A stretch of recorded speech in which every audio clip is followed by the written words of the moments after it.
ہم سب تاریخ اٹھا کر دیکھیں، امت مسلمہ میں آج تک جتنے فتنے پیدا ہوئے ہیں، سب سے بڑا فتنہ تاتاریوں کا فتنہ تھا۔ تاتاری قوم امت مسلمہ پر ایسی مصیبت بن کر ٹوٹے تھے کہ دودھ پیتے بچوں کو لاتے پکڑ کر چیر دیا کرتے، کسی کی ہمت نہیں تھی چوں بھی کر سکے۔ ایک عورت کہتی یہاں بیٹھ جاؤ، گھر جاؤں گی تلوار لے کر آؤں گی، واپس آ کر تیرا سر قلم کر دوں گی۔ مسلمان کی ہمت نہیں ہوتی تھی کہ اٹھ کر چھپ جائے، بھاگ جائے۔ وہ عورت گھر جاتی، تلوار لے کر آتی اور اس کا سر قلم کر دیتی، اور ہمت نہیں۔ ایسی مصیبت بن کر تاتاری امت مسلمہ پر مسلط ہوئے، اور پھر اتنا ظلم کرنے کے بعد اللہ نے ان کو ہدایت نصیب فرمائی۔ ایسی ظالم، ایسی سفاک قوم کی ہدایت کا سبب کیا چیز بنی؟ تاریخ لکھنے والے واقعہ لکھتے ہیں کہ شیخ جمال الدین رحمۃ اللہ علیہ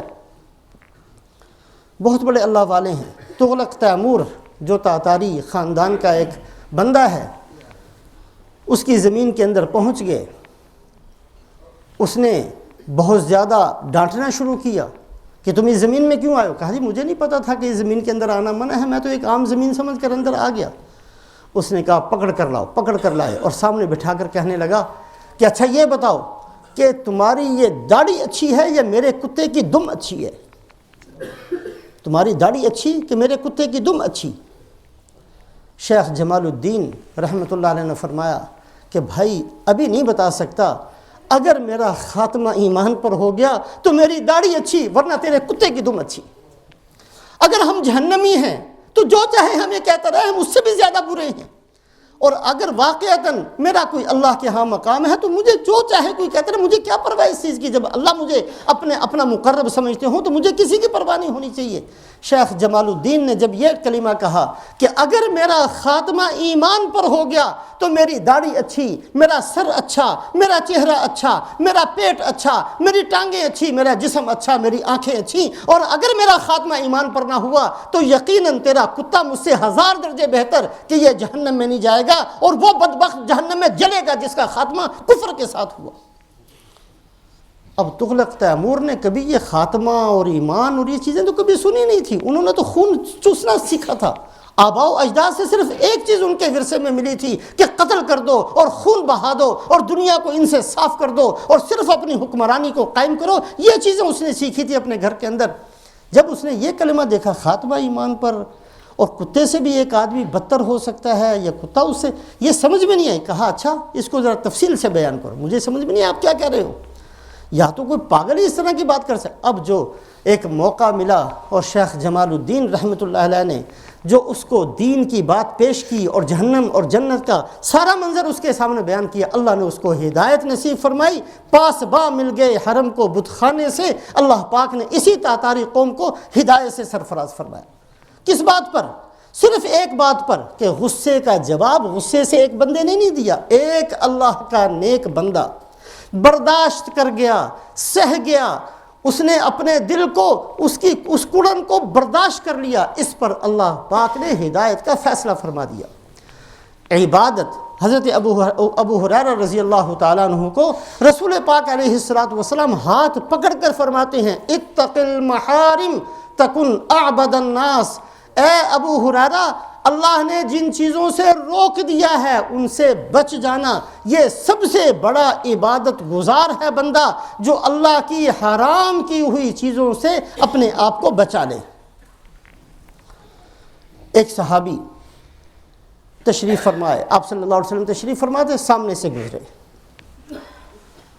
آپ صلی اللہ علیہ وسلم نے مجمع سے فرمایا کہ جس نے جنتی کو دیکھنا ہو اس بندے کو دیکھ لے۔ اللہ کے نبی کا فرمانا بدل نہیں سکتا۔ بہت کم خوش نصیب ایسے ہیں جن کا نام لے کر رسول پاک علیہ السلام نے ان کو جنتی ہونے کی بشارت دی ہے۔ عشرہ مبشرہ ہیں، حضرت سیدہ فاطمہ الزہرا ہے، آپ نے فرمایا جتنی عورتیں جنت میں جائیں گی میری بیٹی ان کی سردار ہوگی۔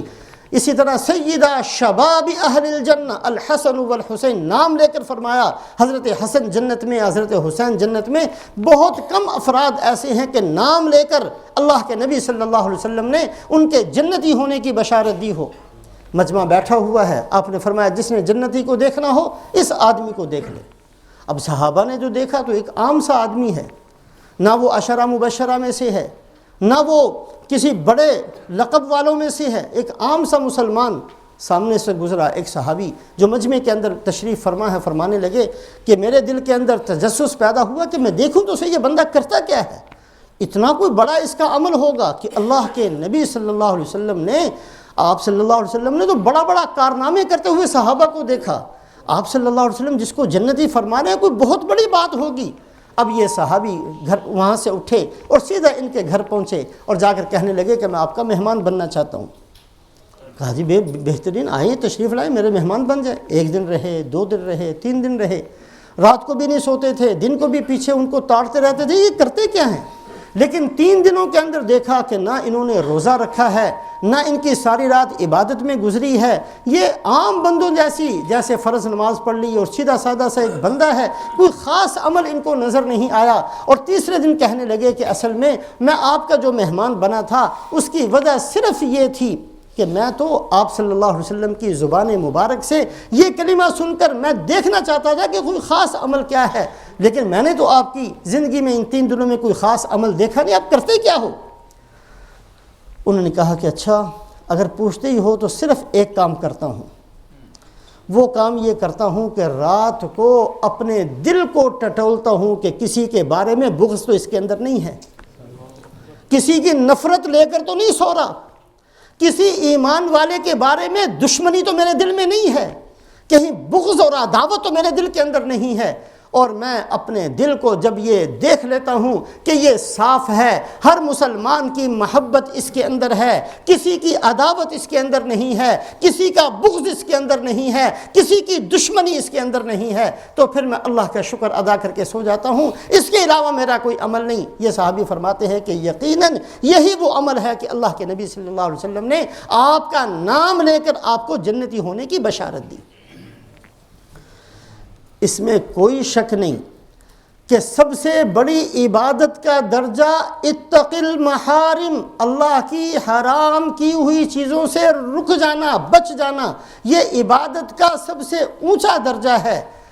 جیسے عبادت کا سب سے اونچا درجہ یہ ہے، ایسے ہی اگر تاریخ اٹھا کر دیکھی جائے وہ خوش نصیب افراد بہت آگے نکل گئے جنہوں نے عمل تو بہت بعد کی چیز، عمل نہیں، لیکن برائیوں سے اپنے آپ کو روکا، برائیوں سے اپنے آپ کو روکا۔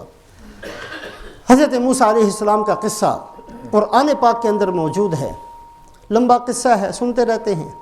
اللہ پاک نے حضرت موسیٰ علیہ السلام کی والدہ کو یہ بات ان کے دل میں ڈال دی کہ جب بچہ پیدا ہو، چونکہ فرعون کا قانون ہے کہ ہر پیدا ہونے والے بچے کو قتل کر دیا جائے، جب بچہ پیدا ہو جائے تو اس کو ایک صندوق میں رکھ کے سمندر میں بہا دینا، ہم اس کی حفاظت بھی کریں گے اور اس کو ہم تیرے پاس واپس بھی لے کر آئیں گے۔ حضرت موسیٰ علیہ السلام کی والدہ نے تابوت صندوق بنایا، اس کے اندر بچے کو رکھا اور اس کو سمندر کے حوالے کر دیا۔ اب یہ موجوں کے اندر اور لہروں کے اندر تیرتے تیرتے تیرتے تیرتے حضرت موسیٰ علیہ السلام فرعون کے دربار میں پہنچ گئے۔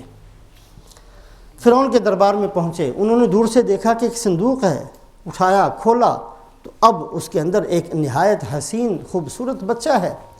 وقالت امرأة فرعون قرة عين لي ولك لا تقتلوه عسى أن ينفعنا أو نتخذه ولدا۔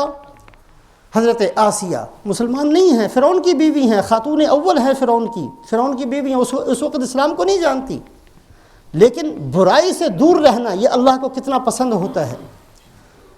حضرت آسیہ نے فرعون سے کہا قرۃ عین لی ولک، اس کو یہ میری اور آپ کی آنکھوں کی ٹھنڈک بن سکتا ہے، ہم اس کو اپنا بیٹا بنا لیتے ہیں۔ فرعون نے کیا کہا؟ فرعون نے کہا کہ تیری آنکھوں کی ٹھنڈک ہوگا، میری آنکھوں کی ٹھنڈک نہیں۔ حضرت عبداللہ ابن عباس اس آیت شریفہ کی تفسیر کے ضمن میں لکھتے ہیں کہ اگر وہ فرعون خاموش رہ جاتا یا وہ بھی یہ کلمہ کہہ دیتا کہ ہاں میری بھی آنکھوں کی ٹھنڈک ہے، تو اللہ اس کی قسمت میں ہدایت لکھ دیتے۔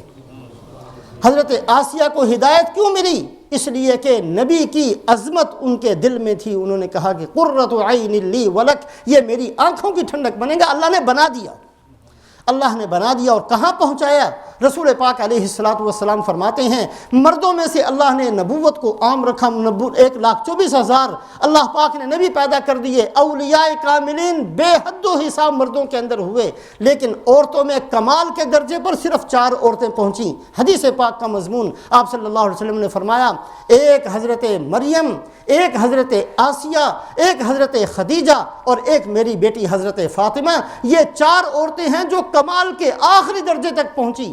ان میں سے حضرت آسیہ کا نام بھی ہے، کیوں؟ اس لیے کہ وہ برائی ان کے دل کے اندر نہیں تھی۔ اِنَّا كَفَيْنَاكَ الْمُسْتَهْزِئِينَ، یہ قرآن کی سورہ حجر کی ایک آیت ہے، اس کی تفسیر کبھی موقع ملے اٹھا کر دیکھیں۔ مفسرین اس پر پوری بحث کرتے ہیں، اللہ فرماتے ہیں کہ جو آپ کا مذاق اڑاتے ہیں ہم خود ان کو نمٹ لیں گے، یہ ہے اس کا ترجمہ۔ اس کی تفسیر کے اندر مفسرین فرماتے ہیں مکے کے ہر اس بندے کو ہدایت مل گئی فتح مکہ کے بعد، جس نے قسمیں کھائی تھی کہ ہم مسلمان نہیں ہوں گے، لیکن محروم رہے تو وہ بدبخت رہے جو گستاخ تھے، بدتمیز تھے، بے ادب تھے، وہ محروم رہے۔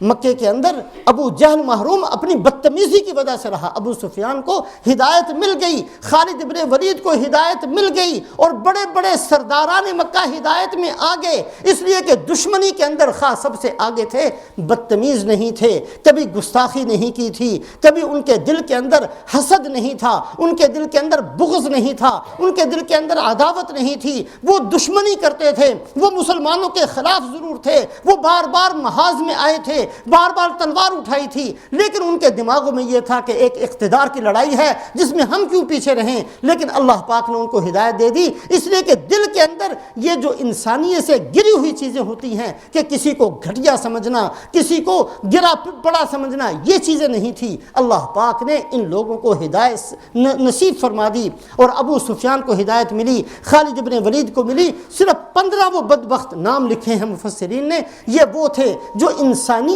سے گری ہوئی حرکتیں کرتے تھے، وہ محروم رہ گئے۔ بعض دفعہ ہم لوگ نمازیں پڑھتے ہوئے انسانیت سے گرے ہوئے کام کرتے ہیں، وہ کام کرتے ہیں جو ایک مسلمان کو تو کیا ایک انسان کو نہیں کرنی چاہیے، ایسا دل بغض سے بھرا ہوا ہوتا ہے، ایسی عداوتیں پالتے ہیں اپنے دلوں کے اندر، ایسی نفرتیں دلوں کے اندر پالتے ہیں، اور ان کو سیراب کرتے ہیں کہ جو انسانیت سے بھی گری ہوئی چیزیں ہیں، یہ وہ چیزیں ہیں جس سے بندہ بہت ساری محرومیاں اللہ کی طرف سے اس کی قسمت میں لکھ دی جاتی ہیں، بچنا چاہیے۔ اتق المحارم تکن اعبد الناس، اللہ کے نبی صلی اللہ علیہ وسلم نے فرمایا جو حرام کی ہوئی چیزیں ہیں اس سے بچ جاؤ گے تو اللہ کے ہاں سب سے بڑے عبادت گزار شمار کیے جاؤ گے۔ اللہ اپنے فضل و احسان سے عمل کی ہم سب کو توفیق نصیب